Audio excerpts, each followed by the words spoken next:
Mas agora eu mudo para a pauta econômica para conversar com a Paola Cuenca, que tem detalhes sobre a correção da tabela do imposto de renda, finalmente confirmado esse valor, né, Paola? Bem-vinda.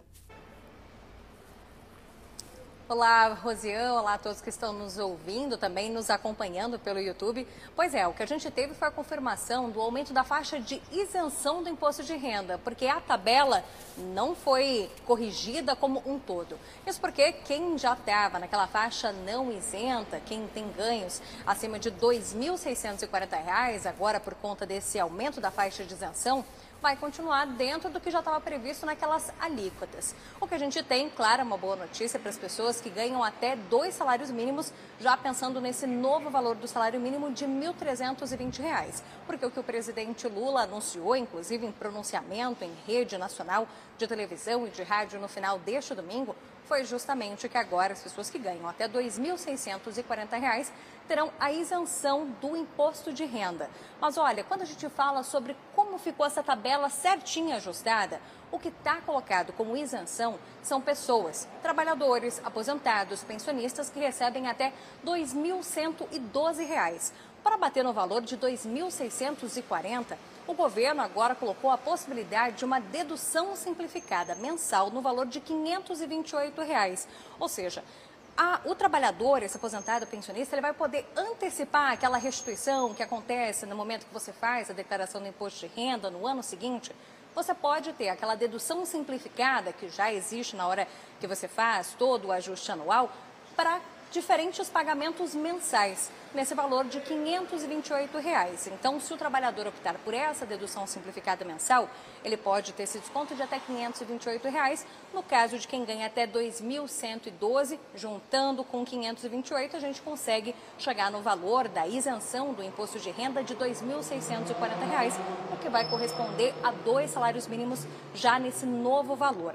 A questão é que quem ganha a sua aposentadoria, quem ganha o seu salário em faixas mais elevadas do que R$ 2.640, teve muita pouca mudança. Isso porque aqueles limites da tabela sobre as alíquotas de 7,5%, também de 15%, 22,5%, 27,5%, continuam com os mesmos limites que já estavam na tabela anterior. A gente não teve correção sobre essas outras faixas de renda. O que tem um pouquinho de diferente é que a partir dessas faixas, o governo colocou naqueles valores a deduzir um valor a mais ali de aproximadamente R$ 15 para todas essas faixas, o que na somatória do ano todo vai dar ali um valor a deduzir de cerca de R$ 190. Ainda assim, muito pequeno, até mesmo na análise de economistas, é um valor muito pequeno que vai ser utilizado já direto para o consumo. Ainda que, por conta de tantas pessoas que têm a sua prestação de contas com a Receita Federal, esse valor, por conta desse valor de R$ 15 mensais que vão ser colocados, que podem ser deduzidos, ainda assim isso vai somar cerca de 6 bilhões de reais, mas tudo isso deve ir para o consumo, ou seja, a pessoa vai incorporar esse valor a mais que vai ficar por não ser colocado a cobrança do imposto naquela compra de mercado, no gasto do dia a dia, não fica um valor expressivo que está mais para essas pessoas que estão nas faixas não isentas do imposto de renda.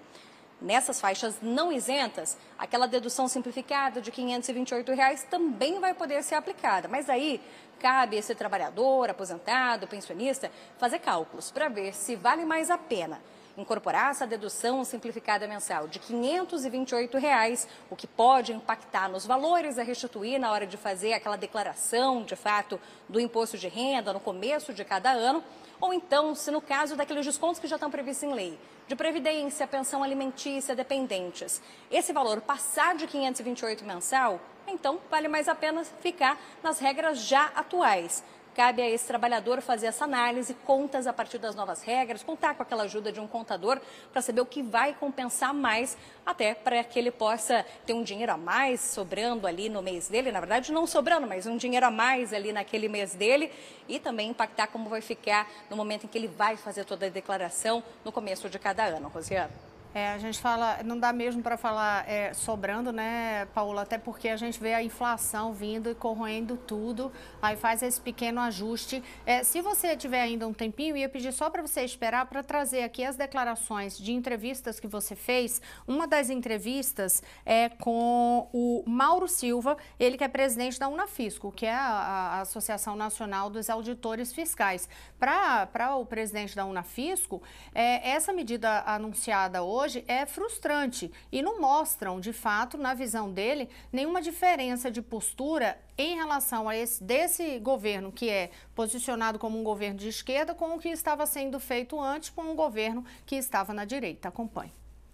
Então, é um ajuste bastante tímido.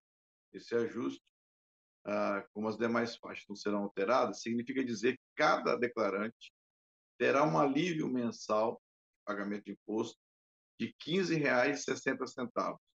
Né? Qualquer faixa que ele esteja, o alívio é o mesmo.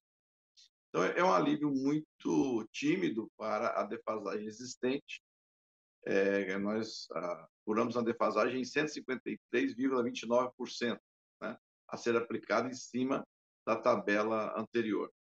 Então, essa defasagem é muito grande, não é nem tocada, vamos dizer assim, com esse reajuste proposto, que reajusta apenas a primeira faixa, a faixa de isenção. Então, é assim, frustrante ver que o novo governo, o governo de esquerda, assume com a mesma pegada, vamos dizer assim, ou com a mesma atuação em relação à classe média que um governo anterior, que era reconhecido como de extrema-direita. Então, é frustrante ver esse primeiro passo. Agora, sobre a questão se a promessa de até o final do governo atingir os 5 mil, sendo 4 passos e sendo esse o primeiro passo, é bem difícil imaginar que nos próximos 3 anos ele vai conseguir cumprir o que ele disse, porque o primeiro passo foi muito tímido. Mas vamos aguardar que isso aconteça. Agora, fato é que esse primeiro passo poderia ser bem mais ousado e aliviar mais a classe média que está realmente sendo chamada a financiar as políticas públicas, ao passo que a classe rica está sem pagar imposto de renda.